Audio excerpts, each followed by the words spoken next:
साथियों नमस्कार, कैसे हैं आप सब लोग। आप सबको जय श्री राम, जय बालाजी की, जय खाटू श्याम जी की। आज एक महत्वपूर्ण टॉपिक पर मैं चर्चा करूंगा। टॉपिक काफ़ी इंपॉर्टेंट है कंसर्निंग जूनियर एडवोकेट। कई बार ऐसा होता है कि हमारे सीनियर हमें कहते हैं कि भाई वकालतनामा आप फिलअप कर दो। वकालतनामा कैसे फिलअप करना है हमें नहीं आता है। कुछ ऐसे सीनियर भी हमारे ऑफिस में होते हैं, मैं आपके बॉस की बात नहीं कर रहा हूँ, मीन्स उनके जो अधीनस्थ हैं वो आपको गाइड नहीं करते हैं, उल्टा आपका जो है मजाक बनाते हैं, आपके ऊपर तंज कसते हैं और ये कहते हैं कि इसको ये भी नहीं आता। भाई गलती आपकी है ही नहीं, किसी ने आपको सिखाया नहीं, किसी ने आपको बताया नहीं। फिर जब आप गलत रूप से वकालतनामा भरते हो और अपने बॉस को देते हो तो अल्टीमेटली वो आप पर गुस्सा करते हैं। इसलिए मैं आज के अध्याय के माध्यम से आपको जो बेसिस है टू फिल अप द वकालतनामा वो समझाना चाहता हूँ, सिखाना चाहता हूँ, ताकि आप अपने क्लाइंट को भी अच्छे तरीके से रिप्रेजेंट कर सकें और सही रूप से वकालतनामा भर के उसको जो है कोर्ट में सबमिट कर सकें।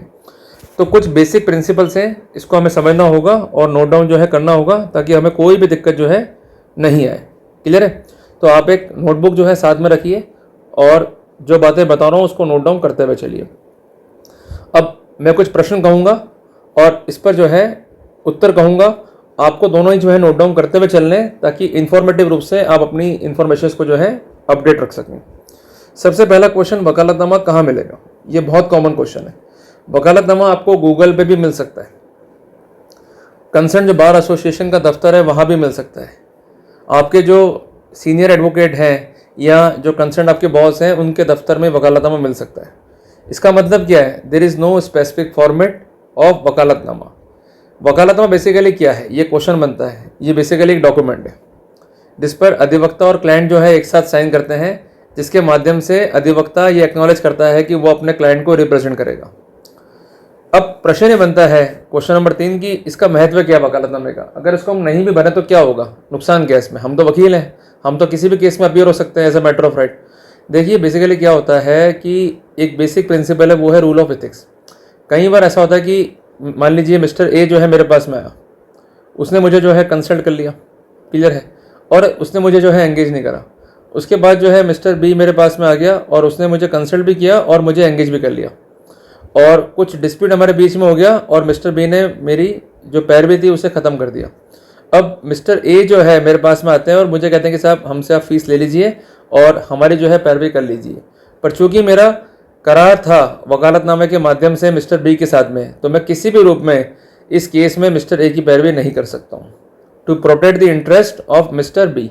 तो वकालतनामे का मतलब क्या है कि क्लाइंट का हमें साथ देना है ज़िंदगी भर। ये नहीं कि केस छूट गया तो क्लाइंट को जो है भूल जाएंगे। अगर क्लाइंट का इंटरेस्ट हमारे हाथ में था, हमें उसे रिप्रेजेंट करना था, अल्टीमेटली वकालतनामा ख़त्म भी हो गया तो हम उस केस में विपक्षी पक्षकार की ओर से पैरवी नहीं कर सकते हैं। वकालतनामा हमें बाउंड करता है to protect the interest of the concern client even though vakalatnama is revoked by the concern client. Clear हो गया अपने को? कोई दिक्कत? चलिए अब अपन थोड़ा सा जो है आगे चलते हैं ताकि अपने को कोई दिक्कत जो है यहाँ पर नहीं है। वकालतनामा जो है उस पर क्या कोई कोर्ट फीस देनी होती है? कई बार ये भी जो है क्वेश्चंस पूछते हैं जूनियर। हाँ, वकालतनामे पे जो है कोर्ट फीस देनी होती है। ये कोर्ट फीस जो है मामूली होती है, जो 1 रुपये की जो है आपको संदाय करनी पड़ती है। इसके अलावा जो आपका लोकल बार एसोसिएशन है उसकी जो फ़ी होती है वो भी आपको जो है पे करनी पड़ती है। उसके लिए क्या करना होता है कि आपको जो कंसर्न बार एसोसिएशन है उसके दफ्तर में जाना होता है, तो वो आपको जो है 2 स्टैम्प देंगे। एक तो देंगे वेलफेयर का, ठीक है, हालांकि ये जो स्टैम्प है ये बियर करना होता है एडवोकेट को, बट चूंकि परंपरा ऐसी चली आ रही है जिस कारण ये स्टैम्प का जो पैसा है वो क्लाइंट को ही बियर करना पड़ता है। तो पहला तो स्टैम्प आएगा वेलफेयर फंड का, और जो दूसरा स्टैम्प आएगा वो आएगा लोकल बार एसोसिएशन के वेलफेयर फंड का, और दोनों ही वेलफेयर का पैसा वकील साहब को ही मिलेगा इन केस ऑफ डेथ और retirement, which ever is applicable. Clear हो गया अपने को?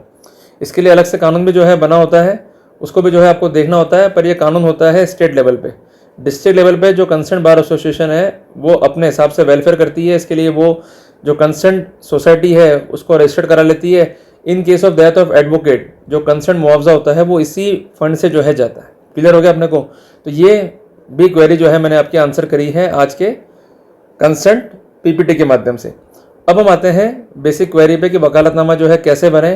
क्या हम खुद से वकालतनामा जो है ड्रॉ कर सकते हैं? जैसे कि मैंने आपको कहा भी था कि वकालतनामा जो है इजीली अवेलेबल है, चाहे गूगल हो, चाहे आपके बॉस का दफ्तर हो, चाहे कोई भी सीनियर हो, चाहे इवन बार एसोसिएशन का दफ्तर हो, वहाँ से वकालतनामा ला के आप इजीली भर सकते हैं, इसमें कोई भी दिक्कत नहीं है। जो वकालतनामा होता है उसमें हमें क्या डिटेल जो है देनी होती है, ये है प्राइमरी क्वेश्चन टू अंडरस्टैंड। सबसे पहले आता है कोर्ट का नाम। क्लियर है बात ये? जैसे मान लीजिए मैं क्लाइंट की लगा रहा हूँ एंटीसिपेटरी बेल, तो एंटीसिपेटरी बेल कहाँ लगती है ये मालूम होनी चाहिए आपको, सेशंस कोर्ट में। तो जिस सेशंस कोर्ट में ये बेल आर्ग्यू हो रही है उस कोर्ट का नाम जो है लिखा जाएगा। बहुत सिंपल सी बात है, जिस कंसर्न कोर्ट में केस को लड़ा जा रहा है उस कोर्ट का नाम लिखा जाएगा। अब ये नाम कैसे मालूम करें? कई बार जूनियर एडवोकेटों को नहीं मालूम होता है, सीनियर से पूछेंगे वो डांट देंगे, अरे भाई तुमको ये नहीं पता। भाई अपने जो कंसर्न जो सीनियर हैं उनसे जाके पूछो तो आपको मालूम पड़ेगा भाई कौन कौन से जो है कोर्ट के नाम होते हैं, but no one is there to help us. Clear है? जो हमारे बॉस है वो तो कह देंगे भाई अपने जाओ सीनियर के पास में उनसे पूछो, but no one is here to help us. Clear है? तो हमें खुद से जो है सीखना पड़ेगा। तो उसके लिए करना क्या है कि सबसे पहले आप एक काम करो, पूरे कोर्ट का जो है भ्रमण कर लो। सबसे बेसिक काम ये, डिफरेंट जो कोर्ट है उनका फोटोग्राफ जो है आप ले सकते हो बाहर से, इसमें कोई भी मनाही नहीं है। कोर्ट के अंदर आप फोटो लोगे तो ये गलत होगा, कोर्ट के बाहर जो है फोटो ले सकते हो। क्लियर है? और इसके अलावा जो कंसर्न कोर्ट का नाम होता है, पूरा नाम वो कोर्ट के बाहर लिखा होता है, उसको आप नोट डाउन भी कर सकते हो। क्लियर है? अब आपके बॉस ने बोला कि AD7 कोर्ट है उदाहरण के लिए, तो उसका फुल फॉर्म क्या हो जाएगा? एडिशनल डिस्ट्रिक्ट एंड सेशंस जज। क्लियर है? तो ये आपको फुल नेम जो है मालूम होना चाहिए, वो तो आपको शॉर्ट में कहेंगे। उन्होंने कहा भाई डिस्ट्रिक्ट कोर्ट, तो डिस्ट्रिक्ट एंड सेशन जज, तो ये मालूम आपको होना चाहिए। तो वो सबसे पहले कोर्ट का नाम जो है भरा जाएगा। फिर वो कोर्ट कहाँ पर है, अजमेर में है, जयपुर में है, दिल्ली में है, बॉम्बे में है, कहाँ पर है वो जो है स्थान को भरा जाएगा। फिर हम किस में अपील हो रहे हैं, सिविल सूट में या किसी अपील में या किसी कंप्लेंट में या किसी पिटिशन में, उसका नंबर जो है लिखा जाएगा। पर ये बात ध्यान रखिएगा कि अगर आप ही सूट फाइल कर रहे हैं या आप ही जो है पिटिशनर हैं तो वहाँ पर ये नंबर नहीं भरते आप, ये नंबर कोर्ट ही असाइन करेगा। और कोर्ट का जो बाबू है या रीडर है जिसको हम कहते हैं UDC, क्लियर है, अपर डिविजनल क्लर्क, ये जो है इसको भरेगा, ये आपको नहीं भरना है। ये नंबर नहीं भरने से वकालत में इफेक्टिव नहीं होता है। पर अगर आप रेस्पोंडेंट की ओर से मीन्स विपक्षी पक्षकार की ओर से, तब आपको ये नंबर जो है असाइन करना पड़ता है। अब अगला प्रश्न है कि जो कंसर्न पक्षकार हैं उनके नाम कैसे मालूम करें? भाई हर कोर्ट में एक बनती है कॉज लिस्ट। क्लियर हो गया अपने को? उसमें नाम लिखे होते हैं पक्षकारों के, तो वो नाम जो है आपको यहाँ भरने होते हैं। मान लीजिए मुकदमा है स्टेट बनाम मोहन के नाम से, तो इधर भर दिया अपन ने स्टेट, इधर भर दिया मोहन। मुकदमा है मोहन बनाम स्टेट के नाम से, उल्टा कर दिया अपन ने, तो ऊपर आ जाएगा मोहन, नीचे आ जाएगा स्टेट। तो मैं जो भी एग्जाम्पल ले रहा हूँ वो आपको समझाने की दृष्टि से ले रहा हूँ ताकि आपको दिक्कत नहीं पड़े। क्लियर हो गया आपने को? यहाँ पर कोई दिक्कत नहीं है। तो ये तो कौन हो गया? Concerned petitioner. और ये कौन हो गया? अपोजिट पार्टी, जिसको हम रेस्पोंडेंट भी कहते हैं। फिर यहाँ कौन आएगा I और V के अंदर? आपके क्लाइंट जो आपको एंगेज कर रहे हैं। आप एक बात ध्यान रखिएगा कि जब भी फाइल करें वकालतनामा तो क्लाइंट का आधार कार्ड जरूर पेश करें। क्लियर है बात? है उस आधार कार्ड पे क्लाइंट के सेल्फ अटैचमेंट की स्थिति होनी चाहिए। और उसमें जो नाम भरें आप क्लाइंट का इस वाले पोर्शन में, तो सबसे पहले संबोधन देंगे हम श्री लिख के, अगर हिंदी में भर रहे हैं। मान लीजिए नाम है मिस्टर मोहन, फिर आ जाएगा सन ऑफ, फिर आ जाएगी क्लाइंट की एज, फिर कास्ट, फिर उसका निवासी कहाँ रहता है वो, फिर आ जाएगा उसका फ़ोन नंबर, फिर आ जाएगा उसका ईमेल आईडी। कई बार इतनी जगह फॉर्म में नहीं होती है, इसलिए कई वकील क्या करते हैं कि उनके पास एक फॉर्मेट होता है, जब भी क्लाइंट आता है वो नाम पते फिलअप करवा देते हैं, प्रिंट आउट निकाल लेते हैं, तो वो भी चल सकता है। अब प्रश्न है कि अगर प्रिंट आउट निकाल रहे हैं तो किस पे निकालें? ग्रीन पेपर पे या वाइट पेपर पे? आप किसी पे भी निकालो, आप A4 पे भी निकालो चल जाएगा, वकालतनामा शुड बी देयर। क्लियर है बात ये? पर यूजुअली ग्रीन पे निकालते हैं, जिसको हम कहते हैं पाई पेपर। क्लियर हो गया? क्लाइंट अगर एक से ज़्यादा है तो उनको नंबर देना पड़ेगा। नंबर 1 तो आ गया मोहन, नंबर 2 मान लीजिए श्याम है, इसी प्रकार नंबर 3 भी है तो उसका भी नाम एड ऑन हो जाएगा। क्लियर हो गया अपने को? अब जिन जिन को अपॉइंट किया जा रहा है उनके नाम आ जाएंगे। जैसे मान लीजिए आपके बॉस हैं, उनका नाम आ जाएगा सबसे पहले, फिर उनके जो है जूनियर हैं, जो आपके सीनियर हैं, उनका नाम आ जाएगा, फिर सबसे आखिरी में जो है नाम आएगा आपका। इसलिए आप इसको भरते समय बहुत ध्यान रखें। कई बार ऐसे भी जूनियर होते हैं जो बॉस के बाद खुद का नाम लिखते हैं, फिर नाम लिखते हैं अपने कंसर्न सीनियर्स का, फिर उनको जो है सुनने को मिलता है, फिर उसके लिए जिम्मेदारी बनती है, फिर वो क्या बहुत पैनिक क्रिएट होता है। इसलिए अच्छा ये कि काम ढंग से कर लो, कोई दिक्कत नहीं हो। क्लियर है बात? ये इनरोलमेंट नंबर का जो है उल्लेख किया जाएगा, इस बात का विशेष ध्यान रखना। इनरोलमेंट नंबर नहीं है, वकालतनामा विल बी रिजेक्टेड। अब यहाँ होती है एक बेसिक टर्म्स एंड कंडीशंस कि अगर क्लाइंट आपको एंगेज कर रहा है तो वो क्या चाहेगा आपसे?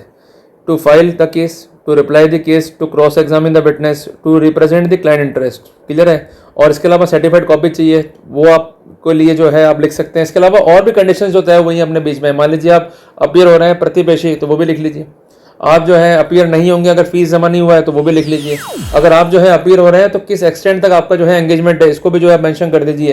तो ये बहुत बेसिक बातें हैं रिगार्डिंग टर्म्स एंड कंडीशंस, इसको लिखिए। बेसिकली क्या है, एक एग्रीमेंट है, इसको भी जो है आप नोट डाउन कर लो। और इसके लिए प्रोटोकॉल्स क्या हैं, ऑर्डर 3 रूल 4 CPC, क्लियर हो गया। कई बार पूछते हैं लोग वकालतनामे के प्रोटोकॉल्स क्या है, ऑर्डर 3 रूल 4 CPC। इसके अलावा 194 इंडियन कॉन्ट्रैक्ट एक्ट, उसमें कॉन्सेप्ट है सब एजेंट का, वो इंपॉर्टेंट चीज़ें हैं, इसको भी जो है अपने को ध्यान रखना पड़ेगा। फिर एंड में क्या होता है कि साइन हो जाएंगे आपके, और इधर जो है साइन हो जाएंगे क्लाइंट के आपके। और कई बार क्या होता है कि कॉलम बने होते हैं 1 2 3 4 5 6, तो जो कॉलम है इसमें साइन क्लाइंट कर देंगे और आपके साइन जो है आखिरी में होंगे कि मुझे इनका जो केस लड़ना जो है स्वीकार है, क्लियर है, कोई दिक्कत नहीं है। इसके अलावा आपका ईमेल आईडी आ जाएगा, आपका जो है फ़ोन नंबर आ जाएगा, और कई बार ऑफिस का होता है सेंट्रल लाइन नंबर, वो भी आ सकता है अगर है तो, क्लियर है। तो ये मोटी मोटी बातें हैं जो हमें वकालतनामे में देनी होती है ताकि हमारा एक सही वकालतनामा जो है रिकॉर्ड पर आ जाए। जिसका बेनिफिट क्या है, मान लीजिए आप जो है कोर्ट में अपीयर नहीं हुए, अब कोर्ट का रीडर जो है रखता है सिंपैथी आपसे, वो तुरंत निकालेगा वकालतनामा, भाई इसमें कौन वकील साहब है, तुरंत जो है आपका नंबर होगा, फ़ोन आपको आ जाएगा। आपका फ़ोन नंबर ही नहीं है तो फिर आप कैसे जो है कोर्ट में पहुंचोगे।